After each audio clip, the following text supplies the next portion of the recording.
नमस्कार. चला तर मी कल्पना माझ्या YouTube चॅनलवर तुम्हा सर्वांचं मनापासून खूप खूप स्वागत आहे.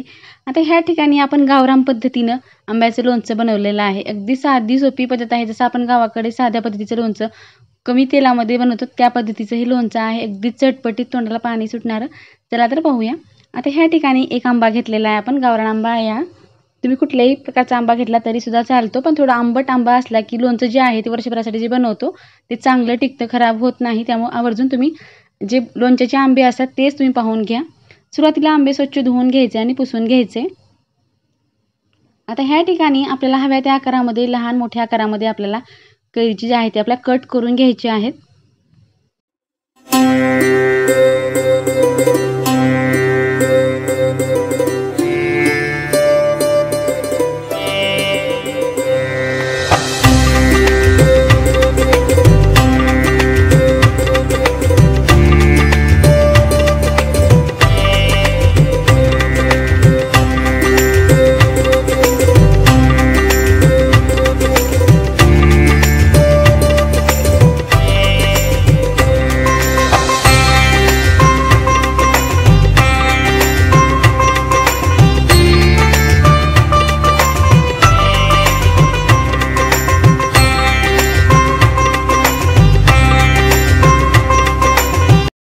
छोट्या मोठ्या कुठल्याही आकारामध्ये कट करून घेतलं तरी सुद्धा चालते. मधली कोय जी आहे ती आपल्या साईडला काढून घ्यायचे.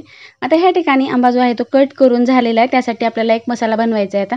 आता ह्या ठिकाणी छोट्या वाटीने आपण अर्धी वाटी इतकी मोहरी घेतलेली आहे. लहान मोठी मोहरी ही जी आहे ती आपण मिक्स करून घेतलेली आहे. 1 चमचा इतकी जिरे टाकलेले आहेत, थोडेसे मेथ्या टाकलेले आहेत आणि लवंग आणि आपण ह्या ठिकाणी मिरे टाकलेले आहेत. आता आपल्याला फक्त मीडियम गॅस ठेवून 2 मिनिटाकरता भाजून घ्यायचं. जास्तीचं सुद्धा आपल्याला ह्या ठिकाणी भाजायचं नाही, फक्त गरम झालं तरी सुद्धा चालते.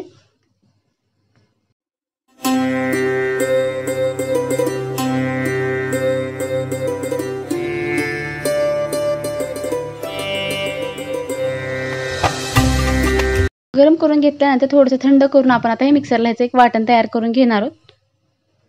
अगदी साधी सोपी पद्धत आहे, सहज कोणालाही बनवता येणार आहे. आपण अगदी खमंग भन्नाट असं आपलं हे लोणचं बनवून तयार होते.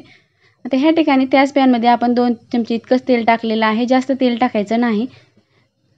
अर्धा चमचा इतकी आपण मोहरी टाकलेली आहे. अर्धा चमचे जिरे टाकायचे. आता ह्या ठिकाणी अर्धा चमचा आपण मेथ्यासुद्धा ह्या ठिकाणी टाकलेल्या आहेत. आणि त्यामध्ये जो मसाला आपण तयार करून घेतलाय ते सुद्धा आता तेलामध्ये टाकून चांगलं मिक्स करून घ्यायचंय.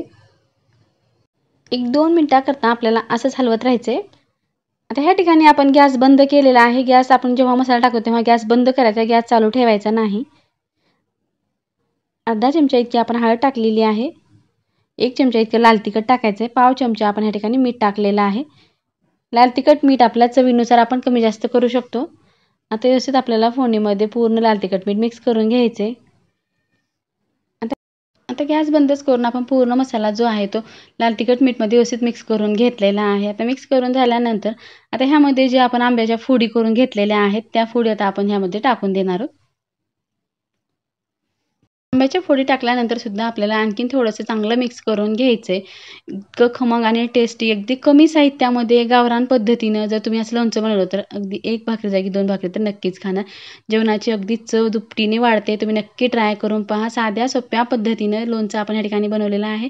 जास्त प्रमाणात जरी तुम्ही बनवलं तरी सुद्धा अगदी छान लोणचं बनून तयार होते. कमी जास्त मसाला झाला तरी सुद्धा काहीच फरक पडत नाही. ह्या ठिकाणी जर तुम्ही फोडणीमध्ये लसूण वापरला तरी सुद्धा चालते. आपण या ठिकाणी लसूण वापरलेला नाही. आता ह्या ठिकाणी आपलं लोणचं बनवून तयार झालेलं आहे. अगदी रंगसुद्धा सुरेख आलेला आहे. पण ह्यापेक्षा सुद्धा सुंदर रंग येण्यासाठी आपण आणखीन एक प्लेट ठेवणार आहोत. 10 मिनिटासाठी झाकण ठेवायचं, जे की पाणी सुटल्यानंतर सुद्धा आणखीन रंग छान येतो. तर 10 मिनिट झालेले आहेत. आता आपल्याला प्लेट काढायचं आहे. अगदी तेलकटपणा आलेला आहे. कमी तेलामध्ये आपण हे लोणचं बनवलेलं आहे. अगदी छान भन्नाट खमंग चवीचं लोणचं आहे. एक वेळेस नक्की ट्राय करा. किंवा माझ्या चॅनलवर असेल प्लीज चॅनल लाईक करा, शेअर करा, सबस्क्राईब करा. जेव्हा मी असे नवीन व्हिडिओ बनवेल सर्वप्रथम तुम्हाला पाहायला भेटतील. आता एखादा कंटेनर घ्यायचा आहे. हवाबंद डब्यामध्ये आपण आता हे झाकून ठेवणार आहोत आणि 2 दिवसानंतर अगदी छान पाणी सुटलं जातं आणि मुरूंजून अगदी छान टेस्ट येते. नक्की ट्राय करून पहा. व्हिडिओ पाहिल्याबद्दल धन्यवाद. पुन्हा भेटूया अशाच एका नवीन रेसिपीसोबत.